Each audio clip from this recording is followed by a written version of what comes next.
Hermanos, el Señor les bendiga. Qué voz de locutor tengo hoy. Pero la realidad es que estamos complicados. Estamos complicados de la voz.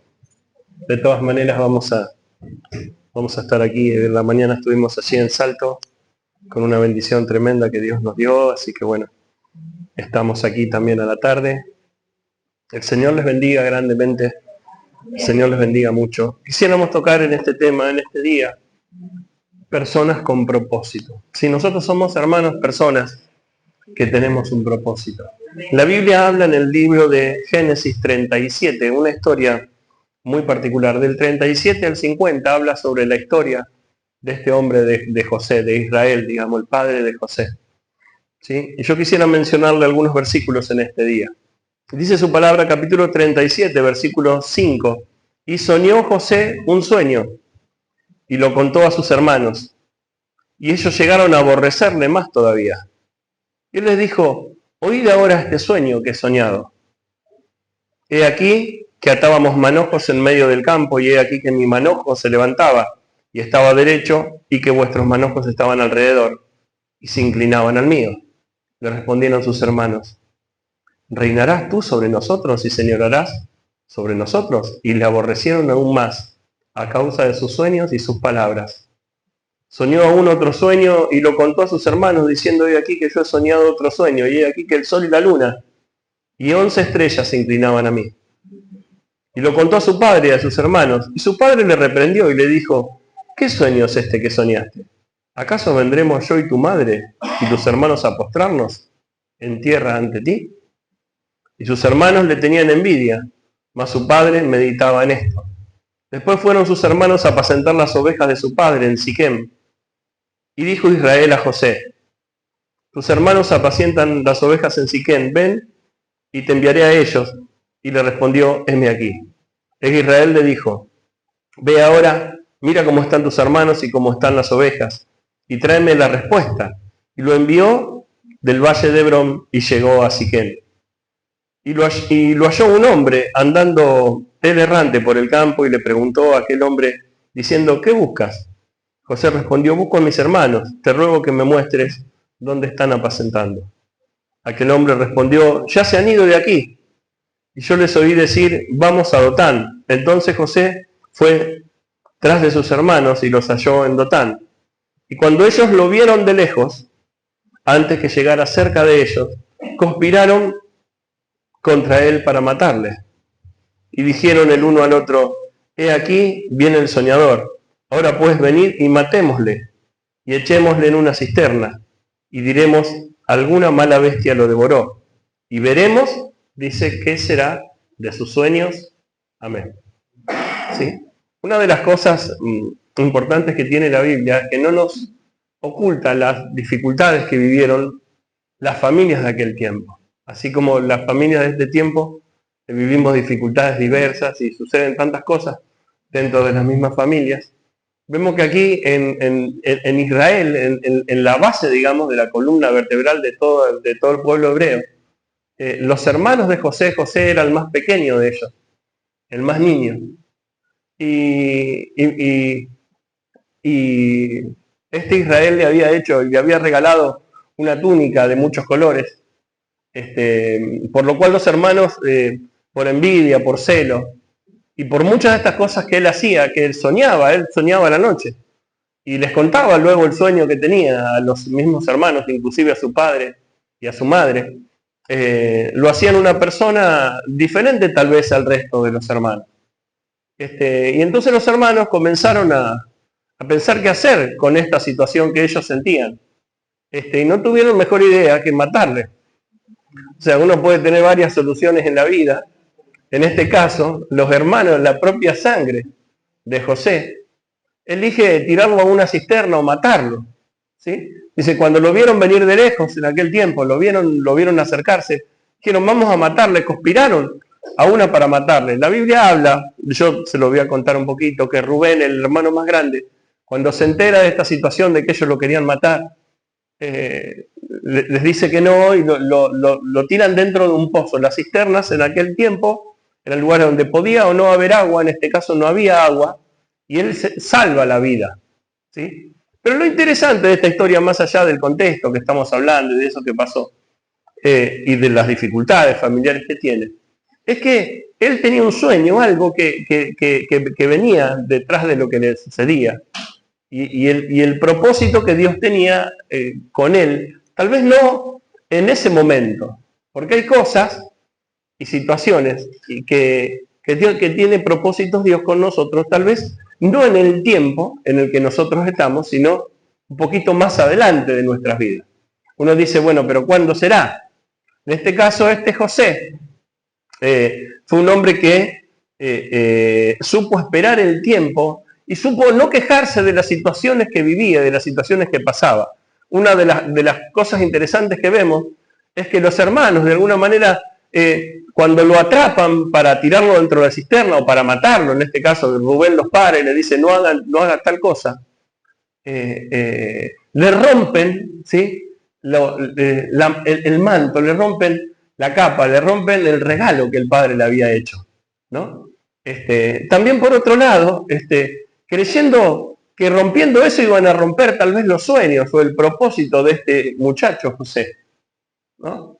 Y cuando uno ve esto, uno dice, bueno, ¿qué sentido tendría que esto pasara? Sin embargo, lo primero que hacen ellos es romper lo exterior de José para tal vez romper el interior de José. Sin embargo, el propósito de José no era por las cosas exteriores que tenía, sino por el propósito interno que él tenía, que es justamente de lo que vamos a comenzar a hablar hoy. José había recibido la bendición del Padre, había recibido un regalo del Padre, un regalo hermoso, un manto babilónico de muchos colores, que no era habitual entre muchas personas. El Padre, por ser el hijo menor, se lo había regalado, lo había tenido en su vejez a José, y en medio de eso, esa bendición que él tiene, eso que a él le pasa a ser la envidia de parte de sus hermanos. Y pasa a tener un problema grande, porque no eran uno de los hermanos, eran varios los hermanos que tenían en contra. Todos los hermanos los tenían en contra. Y es más, cuando cuenta uno de los sueños que yo recién le relato, el mismo padre lo reprendió, dice, y le dice, ¿acaso tu madre y yo nos vamos a postrar delante de ti? Cosa que pasaría muchos años después, 20 años después. 20, no uno, no un mes, no un año. Uno dice, ay, ¿cuánto tengo que esperar para la bendición? José, dice aquí, esperó 20 años para ver cumplir el propósito que Dios tenía con su vida. Y esperó 13 años estando esclavo para poder lograr todas las cosas que después logró. Después lo vamos a ver. Pero una de las cosas interesantes de esta historia es que cuando vemos, por ejemplo, a lo que querían hacer los hermanos querían romper de alguna manera, querían sacarle la honra, querían sacarle la posición que tenía, querían quitar el llamado, querían sacarle la autoridad y le rompieron el manto. Pero este hombre, José, no tenía las cosas en algo exterior, no estaba su vista puesta en la bendición que había obtenido de su padre. O sea, no era el manto ni lo que traía él consigo lo interesante en la vida que él obtenía. Por lo tanto, cuando le es quitado eso, no sufre de manera tremenda, no dice aquí que José se largó a llorar, no dice que clamó a Dios, no dice en ningún momento que él le pidió justicia a Dios por esto que le había pasado, ¿no?, sino que él aceptaba lo que estaba sucediendo y lo que estaba viviendo. Y es que muchas veces en la vida de las personas, si la bendición que obtuvimos, por ejemplo, en este caso que él obtuvo de su padre, ¿sí?, y que después es quitada por sus propios hermanos, y él no se vuelve en contra de Dios. Es más, se acerca más a Dios. Entonces la primera pregunta que me hago yo en esta mañana es ¿qué pasaría si la bendición que muchas veces nosotros tenemos, si la situación esa de paz que muchas veces está en nuestro corazón, el enemigo intentara robarnos o querer destruir esa parte o querer quitarnos esa bendición que Dios nos dio? ¿Qué es lo que haríamos nosotros? ¿Cuál sería la reacción nuestra ante situaciones límites como la que vemos acá?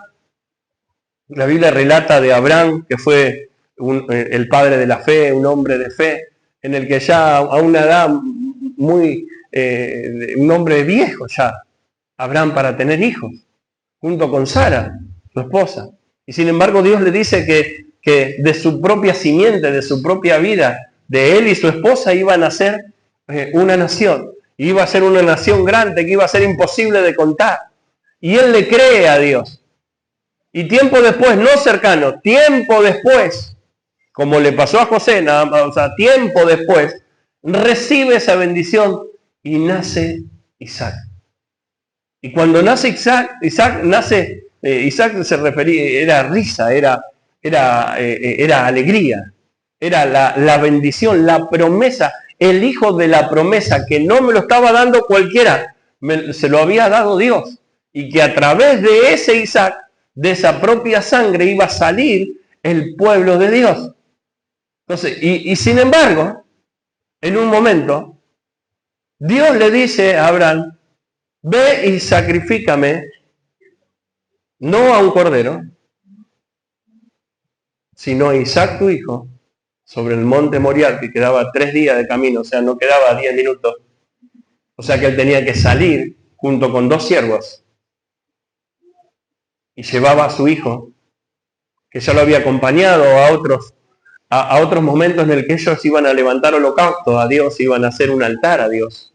Y que el hijo había visto, ya Isaac había visto como el padre ponía el cordero sobre ese lugar y luego y lo mataba y luego prendía fuego. Él ya lo había visto. Entonces Abraham toma al hijo, toma a Isaac, como lo había tomado en otras oportunidades. Toma la leña, toma los 2 siervos que iban con ellos. Y cuando llegaron el relato es tan hermoso porque Isaac le dice, Padre mío, dice, estás tú, estoy yo, están los siervos con nosotros. La leña la veo que está en uno de los asnos que tenemos aquí. Pero ¿y el cordero? ¿Y el cordero? Entonces Abraham dice, Dios proveerá de cordero. Dios proveerá de cordero. Y el hijo era tan obediente, hermanos, que Isaac cuando lo subió y armó todo el holocausto, Isaac miraría para un costado y para otro, hermano, buscando el cordero, pero no estaba. Y en un momento el padre lo toma a Isaac. Y ahí tal vez él comprendió qué es lo que estaba por suceder, lo toma a él y lo pone arriba del lugar. Imagínense la situación. Y cuando levanta la mano, Abraham, hermanos, Dios lo detiene. Le dice, ahí hay un cordero que yo traía. Ponlo a él en vez de tu hijo. O sea, cuando Abraham iba a perder todo, gana toda la confianza de Dios. Cuando él estaba en el momento más crítico de la vida, la bendición no fue más importante que el Dios que tenía. Y José le pasa exactamente algo parecido. La bendición de haber obtenido ese manto que el Padre le había dado, no pasó a ser algo tan importante. Y lo tiraron en una cisterna. Y luego fue vendido. Pasaban los mercaderes por ahí y los hermanos dicen, bueno, vamos a venderlo y vamos a decirle a nuestro padre que murió, que un animal del campo malo lo devoró. Y eso fue lo que hicieron. Tomaron su vestido, agarraron un animal, agarraron sangre, la pusieron sobre el manto y se fueron hacia el padre. Y el padre dice que Israel estaba muy mal, porque no sabía que los hijos le habían mentido y que su hijo estaba vivo, pero estaba en otro lugar. Y así fue que José va camino hacia Egipto. Y en Egipto Dios le bendice, porque la Biblia dice, y Dios estaba con él. O sea, cuando va y llega a Egipto, y él es esclavo, porque él pasó a ser un esclavo, en la casa donde estaba fue bendecido de tal manera que el hombre, Potifar, le dio todo para que haga todo en la casa directamente. Tú eres el encargado de todo. Y como la mano de Dios estaba con él, Dios le bendecía y bendecía a la casa de donde él estaba. Hasta, porque vio que siempre hay un porqué. Y mientras tanto, la mujer de Potifar Lo vio porque dice que era agradable a los ojos, José. Entonces lo tentó para querer estar con él. Y José le dijo que no, jamás haría esto. Tu esposo me dio todo menos tú. Y aparte pecaría delante de mi Dios, dice José. Y se negó más de una vez. O sea que más de una vez fue tentado. Una persona que estaba haciendo las cosas bien, pero que sin embargo los hermanos lo odiaban. Que sin embargo fue tirado en un pozo. Que sin embargo fue esclavo durante 13 años. Y en eso que viene el esposo, la mujer lo engaña y le miente y le dice que el que quería estar con ella era él. Entonces lo meten preso a este hombre, a este José, lo meten preso. Y cuando lo meten preso, no vemos que él dice, Dios, tú no estás conmigo. No hay queja de vuelta en él. El propósito que tenía en su vida era tan importante que lo que le estaba pasando no era tan importante. Sin embargo, las vidas nuestras, hermanos, muchas veces y en muchas oportunidades, lo que nos pasa a nosotros por fuera, las situaciones que nos pasan por fuera de nuestras vidas, son las que más estrago nos hacen en la vida. Y son las que muchas veces no podemos soportar. Esto es muy difícil de soportar, decimos. Esto es muy grande para mí. Es muy grande para mi familia. Es muy grande para mi casa. No voy a poder hacer esto solo. Es que uno no está solo. O sea, Dios, la Biblia dice todo el tiempo, Dios estuvo con él. Pero dice, ¿cómo puede ser un Dios que no responde ante situaciones así? Es que el proceso que necesitaba José era importante, necesitaba ser un hombre fiel. Y así lo encontró Potifar, aún siendo el esclavo. Y cuando lo meten preso, el jefe de la cárcel encuentra también a una persona, a un líder. Dice, nada tenía que hacer este hombre que estaba ahí en la cárcel, nada, sino que todo se lo daba a José. José mandaba afuera, mandaba dentro de la cárcel. Y cuando el faraón tuvo un sueño, hermanos, cuando el faraón tuvo un sueño, alguien le contó que en la cárcel esa había alguien que interpretaba sueños, que había alguien que tal vez podría así decirnos qué es lo que pasó. Y lo mandaron a llamar, lo mandaron a buscar. Y este se presentó delante del faraón y le dijo, sencillamente, eso que tú sueñas, yo le voy a resumir bastante. Es que vas a tener 7 años de abundancia. 7 años de abundancia. Pero luego de esos 7 años vendrán 7 años de hambre sobre la tierra. Te aconsejo que en esos 7 años acumules, administres bien. Entonces el faraón dice, ¿a quién pondré frente a esta situación? Él cree esto que le está diciendo José. ¿A quién pondré? A alguien mejor que a ti. Y lo ponen a José. 13 años estuvo como esclavo. Y lo ponen a José. Después de Faraón, le dan la autoridad total para que después del Faraón él fuera la voz audible de todo lo que pasaba. Entonces, este hombre, José, pasa de ser un soñador en su casa lejano, el más joven de toda su familia, que tal vez no tenía posibilidades y que muchas veces uno cree que la cuestión esta es una cuestión de edad, la sabiduría. Vieron que uno dice, no, si la persona tiene más edad, es más sabia. Pero este José tenía 17 años cuando, ¿escucho bien? 17 años cuando comenzó a ser así de sabio. Y tenía 18 años cuando ya era esclavo. Y estuvo a los 30 años, recién a los 30 años, él ya fue gobernador de todo Egipto. Estaban todas las cosas bajo su poder y bajo sus cosas. Y fue así, durante esos primeros 7 años, lo que hace José fue hacer silos, hacer lugares en donde ellos podían acumular cosas, porque sabían que se venía un tiempo en el que iba a haber miseria, iba a haber hambre sobre la tierra. Y en esos años tremendos de gran producción, lo que hizo fue acumular muchísimo para que el pueblo tuviera. Y cuando vino el hambre, en Egipto no había hambre. O sea, Dios bendice a una nación ajena a causa de alguien que está ahí, que era que era alguien que, porque la Biblia dice, y Dios estaba con José. No lo dice rápidamente, lo dice en 2 o 3 lugares en la historia. Y Dios estaba con José en la cisterna, estaba con José ahí mientras hacía las cosas bien, pero estaba en medio de las pruebas, estaba en medio de las dificultades, estaba en medio de las luchas, de las situaciones. Y así fue como cuando vino miseria, cuando vino hambre, los hermanos de José, los padres de José, el pueblo de José comenzó a tener necesidad. Tanta necesidad que un día vinieron hacia la tierra de Egipto, o a que los mataran o que se salvaran. Pero algo iban a hacer. Y llegaron. Lo que ellos no sabían, que se iban a encontrar con un hombre que era el que estaba decidiendo todo, vestido de egipcio. Que tal vez no lo reconocieron en el momento, es más, no lo reconocen. Habían pasado años ya de cuando ellos lo habían visto a él. Pero en un momento, él le preguntó si vivía su padre, que era su mismo padre. Y los manda a buscar. Y cuando viene, él revela su identidad.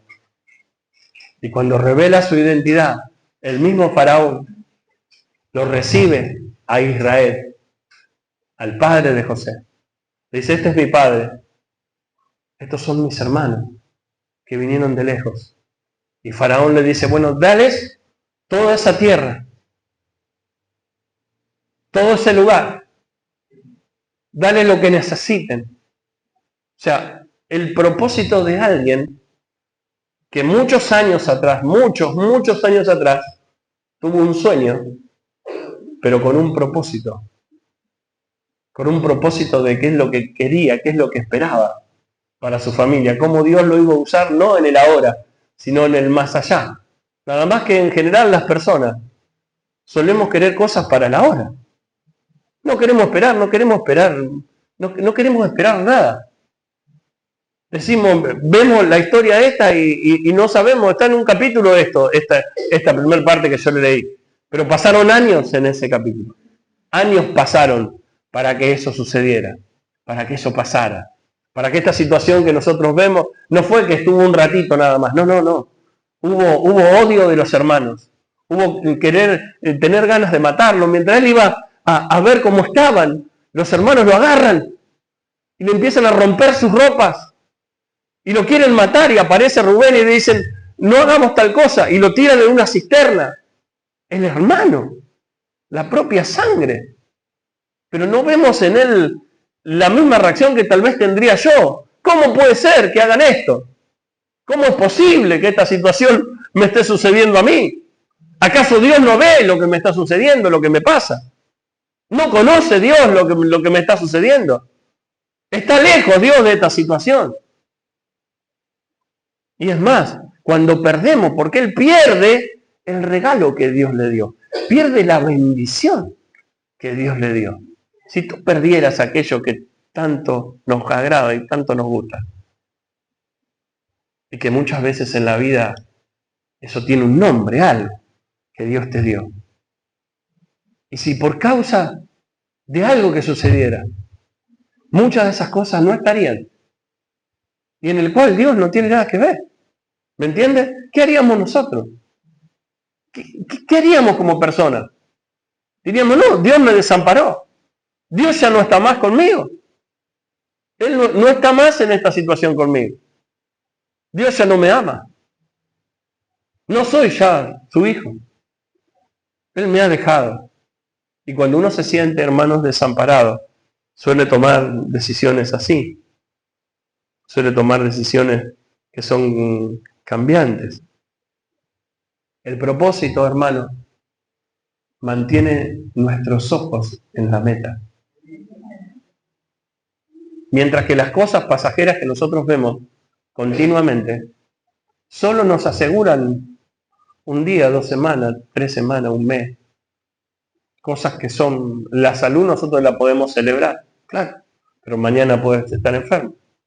La economía puede ser buena hoy, pero puede cambiar, todo puede cambiar y rápidamente en las vidas nuestras. Es así.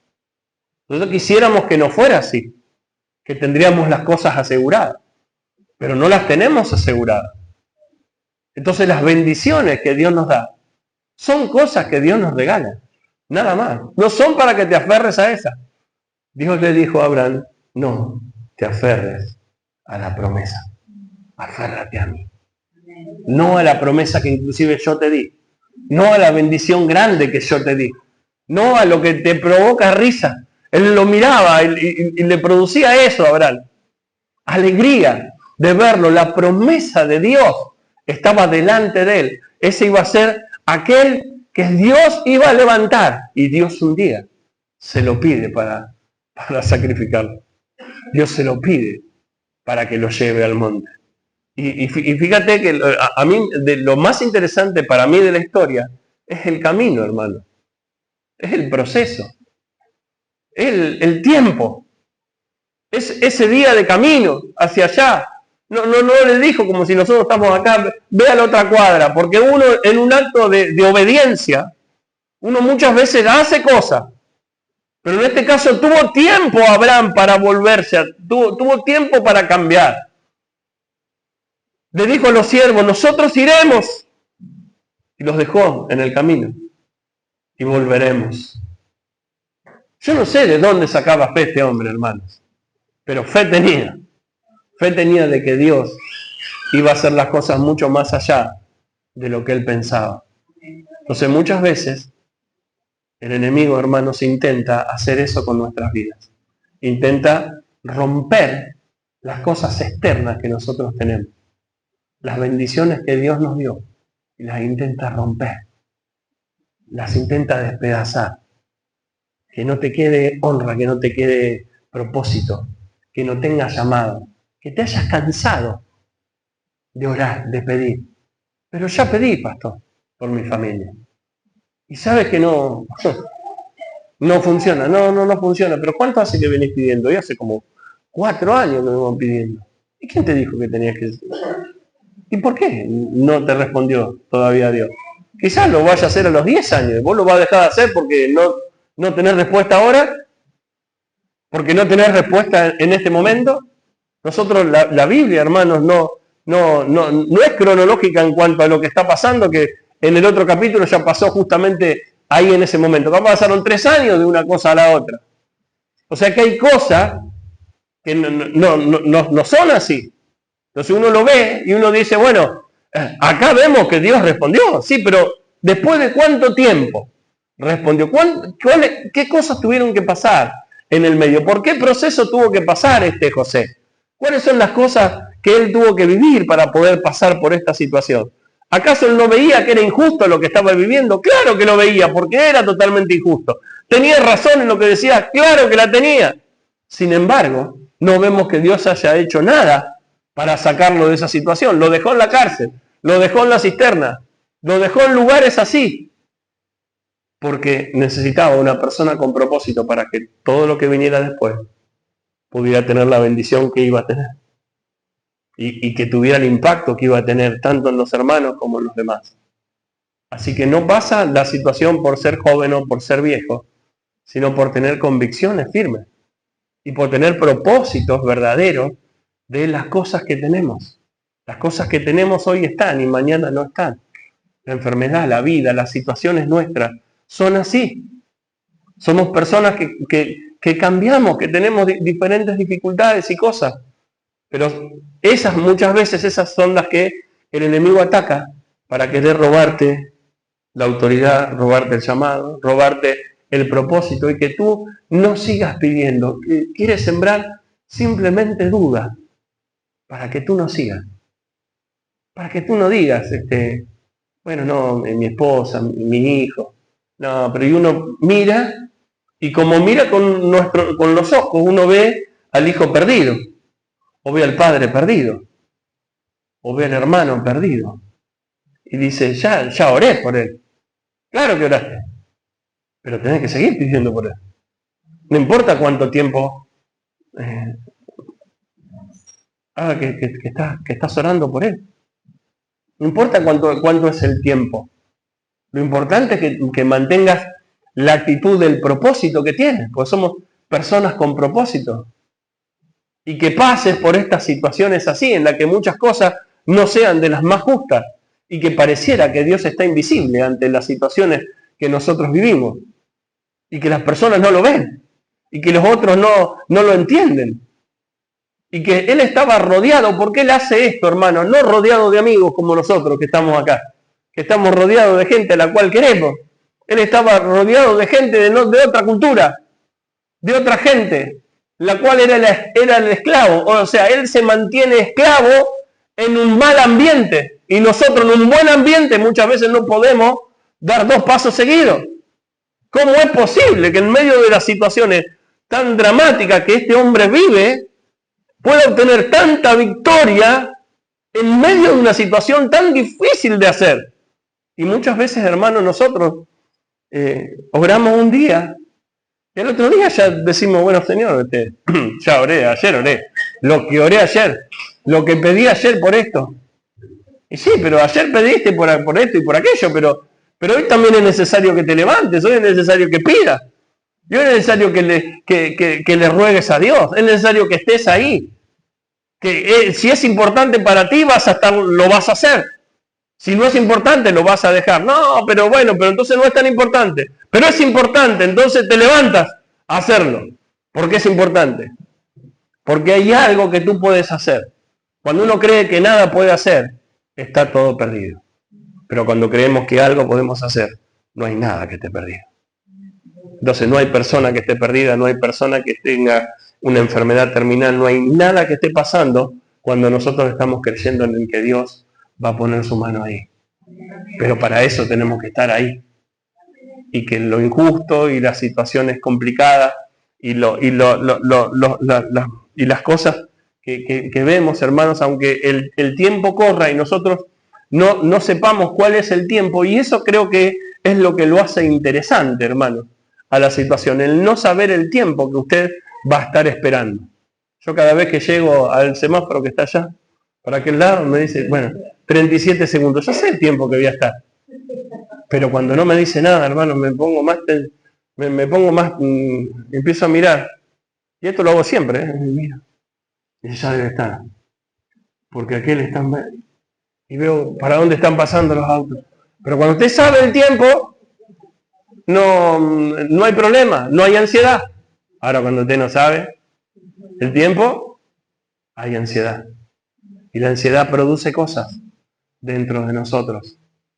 Y la Biblia nos llama a que cuando haya ansiedad, cuando haya dudas, cuando haya cosas que te estén pasando, ¿sí? Abre los ojos, ¿sí? Y aprendamos a descansar en Dios, a llevar esta ansiedad, a llevar estas dificultades delante de Dios, a dejarle a Dios lo que estamos necesitando, hermanos, a llevarle a Él lo que necesitamos verdaderamente y a no dejar otra cosa en el camino.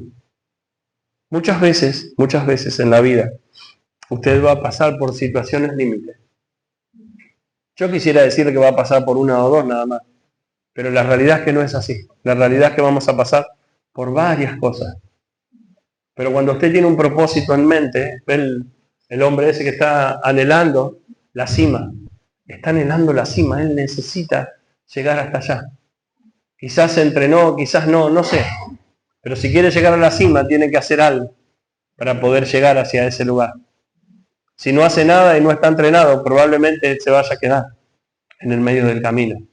Pero si es importante aquello que fue a hacer, entonces se va a entrenar para lograr llegar. No sabe el tiempo, no sabe el momento, pero ni el día, pero va a llegar.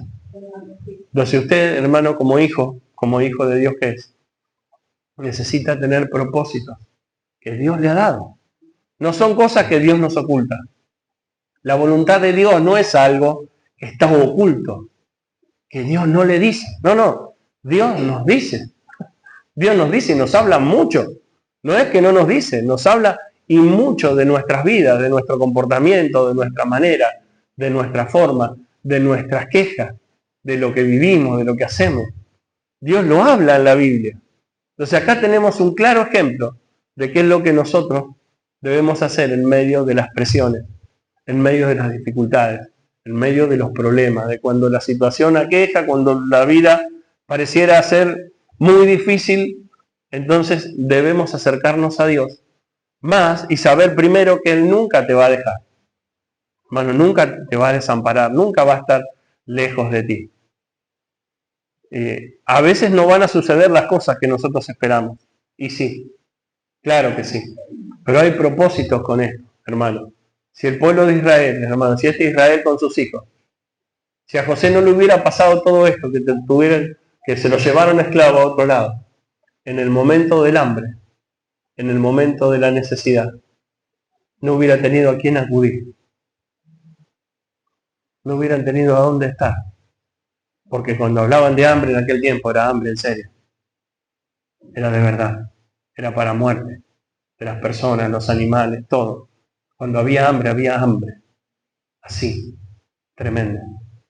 Entonces, si Dios sabe que no ahora, escúchame bien y con esto terminamos, pero más adelante, te va a usar en esto y en aquello, en tu familia, en esto, en aquello. Es porque en el tiempo en el que estás viviendo desde ahora hasta que llegue ese tiempo, tienes un tiempo de propósito, tienes un tiempo de proceso, tienes un tiempo en el que Dios trabaja contigo, en el que Dios no transforma al otro, te transforma a ti y no al otro. Pero ¿por qué no lo hace en el otro? Pero no importa si no lo hace en el otro.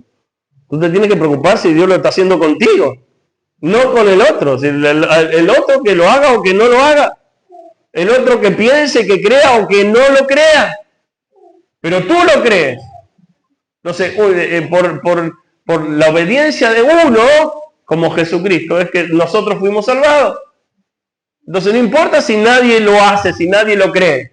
Con que tú lo creas y para ti sea real, es importante. Estás sembrando y vas a cosechar. O sea, hoy siembras oración a favor de tu esposa, a favor de tu esposo, a favor de tus hijos. Mañana siembras oración a favor de tu esposa, a favor de tu esposo, a favor de tus hijos. Mañana siembra pasado y todo el tiempo vas sembrando oración para que tus hijos, para que tu esposa, para que la familia que tienes a tu lado pueda conocer a Cristo y puedan ser sanos, puedan ser prósperos, puedan tener una vida en bendición. Pero se hace todos los días, son decisiones diarias. Diariamente Dios, todos los días. Si danos hoy el pan, hoy el pan de hoy. Hoy. Mañana no sé, Dios se va a preocupar por el ahora. Dios te bendijo hasta ahora, te va a bendecir mañana seguramente. O sea, tenemos confianza para un día, tenemos fe para un día. Este día es el que Dios ha hecho.